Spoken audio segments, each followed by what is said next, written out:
Salam sejahtera Malaysia, terima kasih kerana menonton video-video dalam channel ini. Sebelum kita mula, jangan lupa untuk tekan tombol subscribe, share, like dan komen. Let's go! Salam sejahtera dan salam perpaduan kepada seluruh rakyat Malaysia. Berita panas hari ini dipetik dari Malaysia Kini bertajuk Kes rasuah 1MDB, Hakim AS arah sita AS 35.1 juta dari Roger Ong. Berita penuh, Hakim AS semalam memerintahkan bekas pegawai bank Goldman Sachs Group Inc.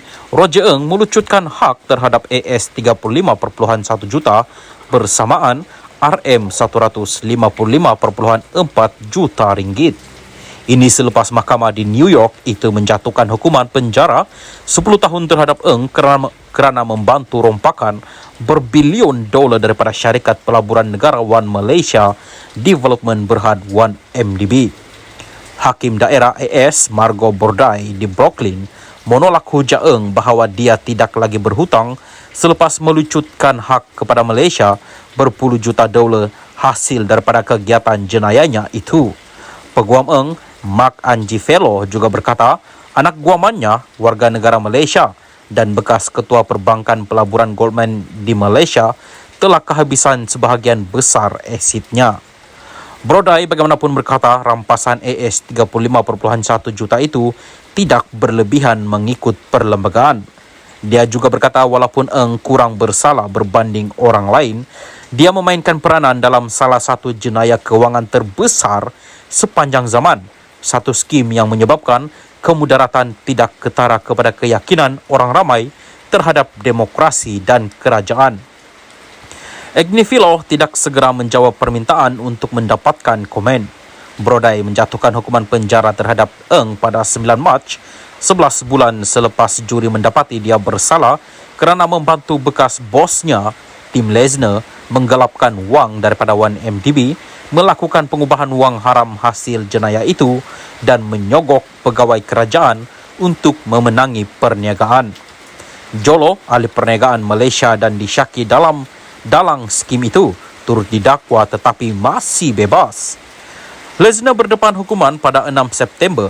Goldman membuat keputusan dengan pihak berkuasa pada Oktober 2020 bersetuju membayar AS 2.9 bilion dan meminta cawangannya di Malaysia mengaku bersalah atas pertuduhan rasuah.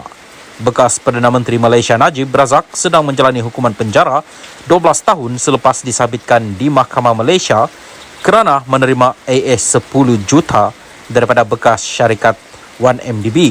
Najib secara konsisten menafikan sebarang salah laku. Salam sejahtera dan salam perpaduan. Berita seterusnya dipetik dari Malaysia Kini bertajuk Dr. Mahathir kegagalan terbesar buat Melayu, kata Saleh keruak. Berita penuh, proklamasi Melayu itu cuma tunjukkan Dr. Mahathir adalah kegagalan terbesar pertingkat sosioekonomi orang Melayu, kata bekas Ketua Menteri Sabah itu. Pengisytiharan yang dilaungkan oleh Dr. Mahathir Mohamad nampaknya menunjukkan dia adalah kegagalan terbesar dalam mempertingkatkan kedudukan sosioekonomi orang Melayu, kata bekas Ketua Menteri Sabah Saleh Said Keruak. Dia mengulas proklamasi 12 perkara oleh Mahathir itu yang menyalahkan kesusahan ekonomi dan politik kaum itu atas kecuaian pemimpin Melayu sendiri. Dalam erti kata lain, Saleh menyifatkan ia ibarat pengisytiharan yang menuduh diri sendiri kerana ia mencadangkan bahawa Mahathir adalah yang paling cuai daripada semua kepimpinan Melayu itu. Beliau telah menjadi Perdana Menteri selama 22 tahun dari 1981 hingga 2003 dan kemudian selama 22 bulan dari 2018 hingga 2022 dia mengetuai dua kerajaan berbeza tetapi masih gagal. Pengisytiharan itu menunjukkan bahawa penggantiannya Abdullah Ahmad Badawi juga gagal.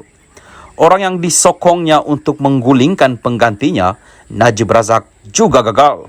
Orang yang bekerjasama dengannya untuk menjatuhkan pengganti kepada penggantinya, Muhyiddin Yassin, juga gagal. Selain menggagalkan dirinya, Mahathir mempunyai peranan penting dalam memilih orang lain yang juga dikatakan gagal dalam mempertingkat nasib orang Melayu. Jadi kesimpulannya, Mudah sahaja, dia adalah kegagalan terbesar, katanya kepada Malaysia Kini. Mempertahankan bagaimana pengisytiharan itu mendakwa pilihan raya umum lepas menyaksikan kaum Melayu hilang kuasa politik, Saleh menyoal pemerintahan Mahathir yang tidak dipertikaikan selama lebih 2 dekad. Beliau mengetuai kerajaan yang berjaya dalam semua pilihan raya umum. BN telah menguasai 2/3 daripada kerusi Dewan Rakyat. Walaupun begitu, pengisytiharan itu mendakwa keadaan orang Melayu masih dalam keadaan suram. Jadi apa gunanya kuasa politik itu apabila ia tidak memberi manfaat kepada orang Melayu? Dia tanya. Menurut Saleh, pengisytiharan itu tidak ada kena mengena dengan nasib orang Melayu. Sebaliknya, bagi memastikan Mahathir kekal relevan selepas tewas dalam pilihan raya umum lalu.